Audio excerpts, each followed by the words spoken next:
Mums bija acetilholīna skola. Mēs runājam par to, ka acetilholīns ir visur, ja? Un starp citu, ja mēs runājam par miegu, ja? Un runājam par melatonīnu, ja?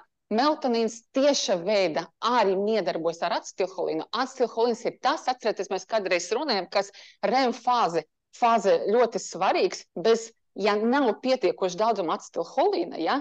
Nekad pa naktim jūs visas savas plaukstiņas nebūs salikts. Ja? Hauss būs pirms un hauss būs pēc. Un tas, kas to, ka no rīta galva ir skaidrāka, tas tieši paldies acetilholīnam.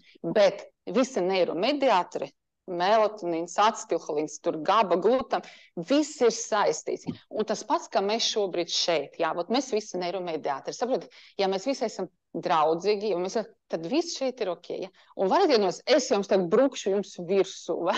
Un kāds tur kritīs, un tas sanāk, ka viens ņem pārsvaru, viens reducēs, ja?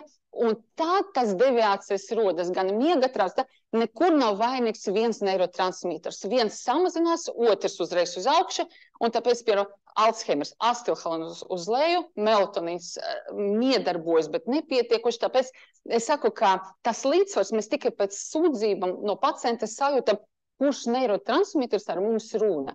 Un mēs mēģinām pielikt serotonīnu, melatonīnu, acetilholīnu, tāpēc, ka mēs zinām, ka tas tā varētu būt un varētu būt saistīts.